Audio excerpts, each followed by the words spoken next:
vilken svår fråga. Så favoritlåt av dem jag har släppt egentligen.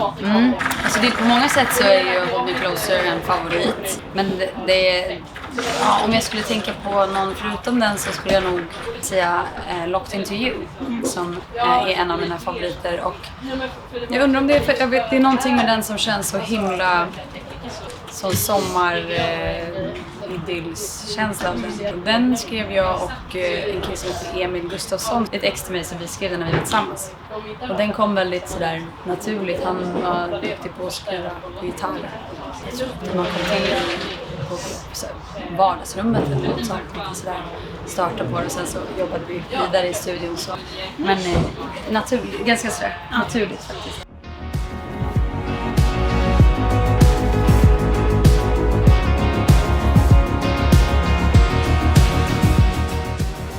Absolut, det är antingen egenupplevt eller någon i min närhet liksom, så på ett eller annat sätt något som har kommit till mig under livets gång liksom. Så absolut, det blir lättast. Jag har svårt att skriva, eller jag måste liksom känna en riktning eller veta varför jag skriver någonting för att typ kunna slutföra. Nu blir det lite rockkonsert här i bakgrunden. Ja, men så att det behöver vara något som jag känner mycket för när jag skriver.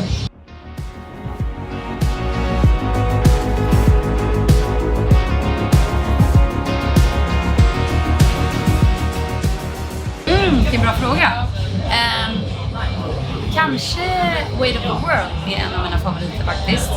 Just att spela live för att den har en sån resa genom låten. Den startar så minimalistiskt och mjukt och sen så får det liksom accelerera under låtens gång. Och jag tror att det är ganska kul för det blir väldigt dynamiskt och liksom högt och lågt och stort och smått. Liksom. Så att om jag liksom har den är nog en favorit faktiskt.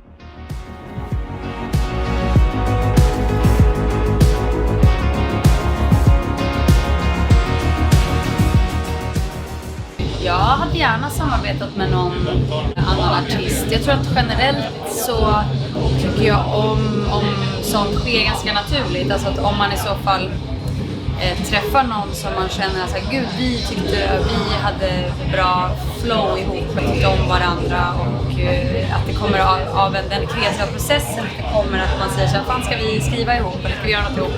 Jag tror att jag kan ha svårt när det är typ att bolaget skulle säga så här, du borde göra en duett med den här och så blir man ihopparad med någon. Om det blir onaturligt så tycker jag inte det känns nice. Men till exempel med Sam så sa vi det att så här, han bara, jag kommer till Sverige någon gång snart och då kan vi bara skriva eller göra något ihop. Jag kommer säkert göra något mer med Sam och garanterat med någon annan också. Jag tycker det är jättekul att samarbeta med folk så länge det känns genuint liksom, naturligt.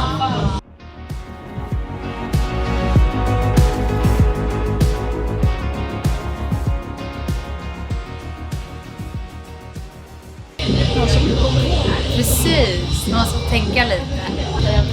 Man var ganska avgränsad ifrån de andra artisterna för att just för att det var pandemi och så fortfarande. Så det var liksom inte så att det var inte jättemycket interaktion på det sättet. Gud vad tråkigt att jag inte hade något roligt skvaller.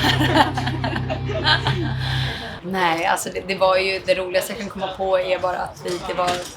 Eller jag menar, det är inte ens särskilt kul. Alltså typ Chanel var väldigt rolig. Alltså hon var väldigt härlig liksom och kul person. Men det var inte så mycket intressant faktiskt som hände. Alla var så fokuserade liksom och tänkte på vad de själva skulle liksom.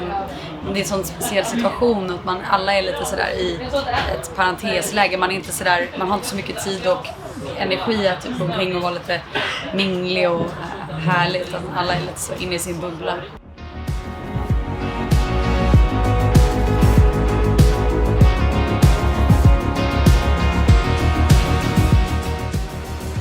Ja, exakt. Ja, det var kul för det ser jag ju där, men det har ni koll på. Det var jätterandom. Det var en kompis till mig som hade snackat med någon göteborgare som hade kontakt, det här är alltså typ 6 år sedan, som hade kontakt med något bokningsbolag i Kina som var så här, det här var typ precis där det är jätterandom, precis när jag och Martina hade lagt ner Stockholm Syndrome så kom det här som en liten mellangrej att så här, de bara, vill ni turnera i Kina? Och jag bara, ja, fett liksom. Eller så här, på vilket sätt, hur då? Liksom med band eller med liksom så här. De bara, nej alltså det är jättemånga, det är en jättestor turné, men de vill att det är liksom en solartist med två dansare. Så att min kompis var också då artist liksom. Så att då var det som att vi skulle åka som varsin akt med vars två dansare. Och jag bara, okej, vad random, men ja, alltså om det är det som, alltså jag tänkte bara det blir en kul erfarenhet liksom, så att, och så satte då min kompis Roshi som var den andra tjejen då, hon bara, men jag har 2 dansare till dig som du kan ha. Jag bara, okej, fan vad kul. Och då var Celia en av dem. Och då så började vi repa som fan till den här turnén då. Och de vill hela tiden ha mer material, de vill se liksom så här, men ni ska spela in det på det här sättet, ni måste filma det här, det måste vara så här många låtar, bla bla bla. Och vi bara, gud vad mycket de ber om, det var konstigt så här.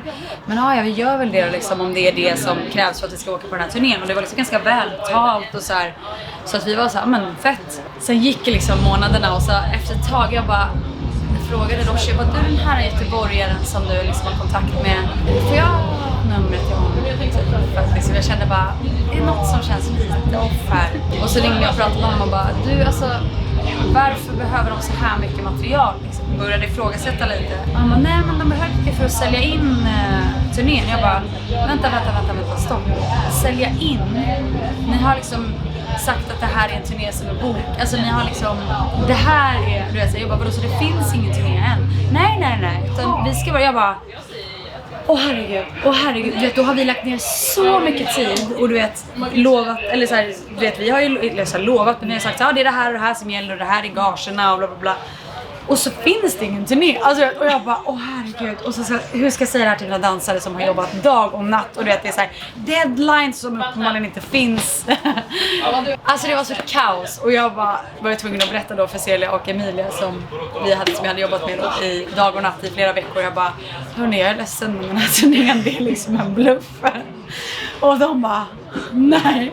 Men så ingen har fått betalt, ingenting. Och de är ju världens gulliga, så de bara, gud vi fattar att det inte var ditt fel. Men jag märkte liksom, jag och Celia klickade redan då under den processen av den här bluff-turnén, den här låtsasturnén. Så att efter det så skrev jag Late Night Stories, eller om det var i samband med det, och jag bara fick den här videoidén en natt och kunde inte sova på hela natten för jag bara låg och tänkte på den här ladan och att det skulle vara röda och att det skulle vara som en organism och så tänkte jag, den här måste jag göra med Celia. Och så ringde jag till Celia dagen efter och då gjorde vi den som en första grej liksom. Och det var typ 5 år sedan, jag vet inte, 4,5 kanske, jag måste räkna på det. Men, och sen dess har vi liksom bara älskat att skapa ihop, så att jag var glad att hon ville jobba med mig igen, trots att jag hade liksom blåst henne på så många veckor. Och liksom, och jag kände mig så skyldig att jag inte hade kollat upp det här innan liksom. Ja, så att så träffades vi.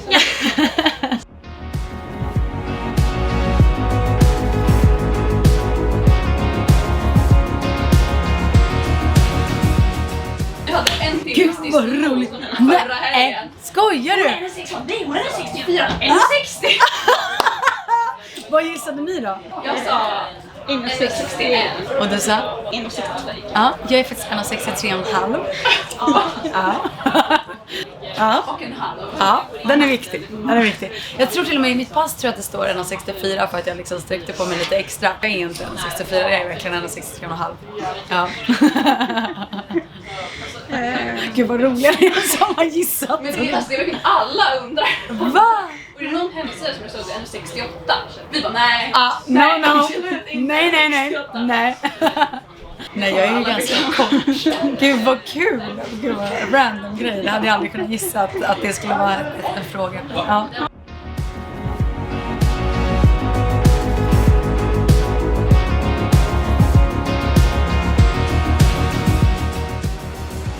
Absolut. Vilka bra frågor ni har gjort. Ja, det är faktiskt våra fans. Det är lite liv, lite fans. Men gud, vilka bra frågor ni har gjort allihopa. Ja. Och vad fina ni är som gör det här. Alltså det var jättekul att... Bra idé. Jättebra idé. Så kul. Vad roligt. Och det är bra att ni gör det, för att jag är ju, som ni vet, jag är ju inte så jättebra på att själv så här, sprida saker. Jo, precis. Jag har 4 tatueringar. Och först har vi här av lilla solguden. Bra. Och den har jag som symbol för min kära mor, som är solen i mitt liv. Och här har jag ett litet kors för min farfar var präst. Och sen, jag älskar kors. Alltså jag tycker det är den vackraste symbolen. Även fast jag liksom inte är... Det är inte så att jag är särskilt religiös eller kristen eller så. Utan det är bara så här, den här är... Jag har typ inte riktigt kommit fram till vad jag tror på. Så jag vet att jag tror på något, men liksom, jag har inte riktigt kommit dit än. Men i alla fall, så min farfar var präst. Och han lever inte längre, men den i alla fall för honom. Och sen har jag då fjädern här. Den var den första jag gjorde. Och den är jag lite så här, hade kunnat skippa den. Men nu är den där. Och jag vet att jag då, det var kanske 19 eller så när jag gjorde den. Och då tänkte jag så här, men den står för frihet, typ, något sånt. Men jag tror att det var lite mer att jag tyckte att det var snyggt med fjädrar. Men den här däremot, den är då en refrängtext ifrån en av pappas låtar.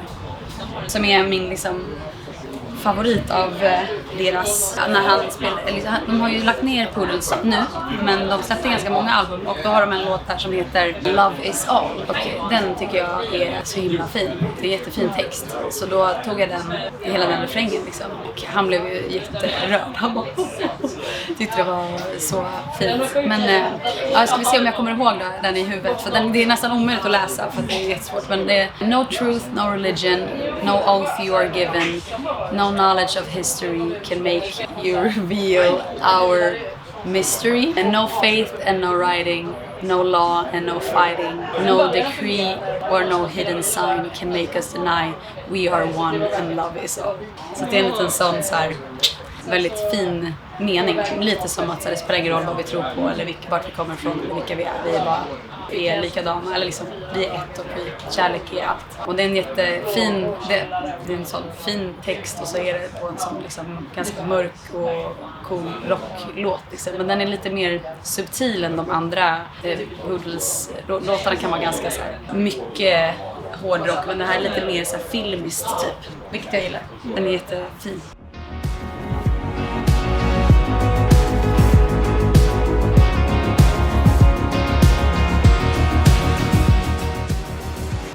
Vad skulle jag fråga om jag har någon hidden talent? Hidden talent? Ja, det är så många talent. Alla sidor. Ja, nu gullig du är.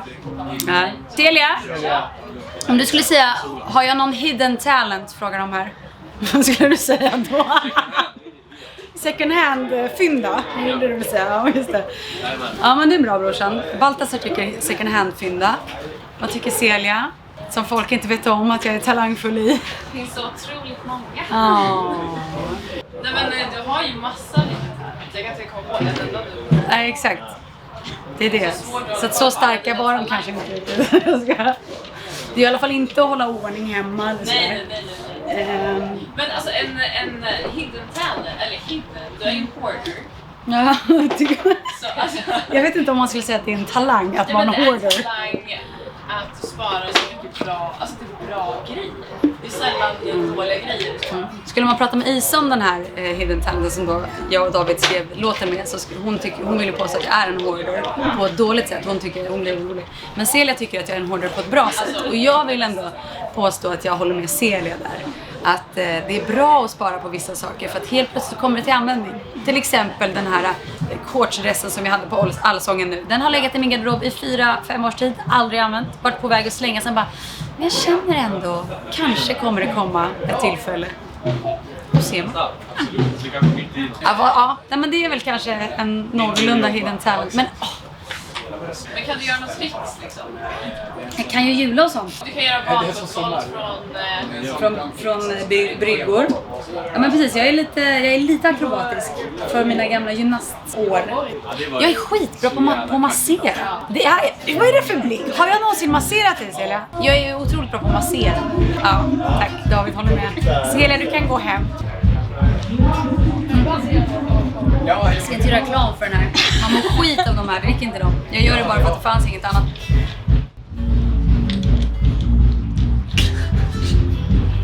Nej, jag har inga andra talanger. Nej, det är väl det. Massera och hårdra, antar jag. Jag är jättebra på att göra mackor och sallader. Och göra händelserika sallader. Alltså det ska vara mycket olika. Jag är bra på att kombinera roliga sådana smaker. Det är det jag kommer på. Ja.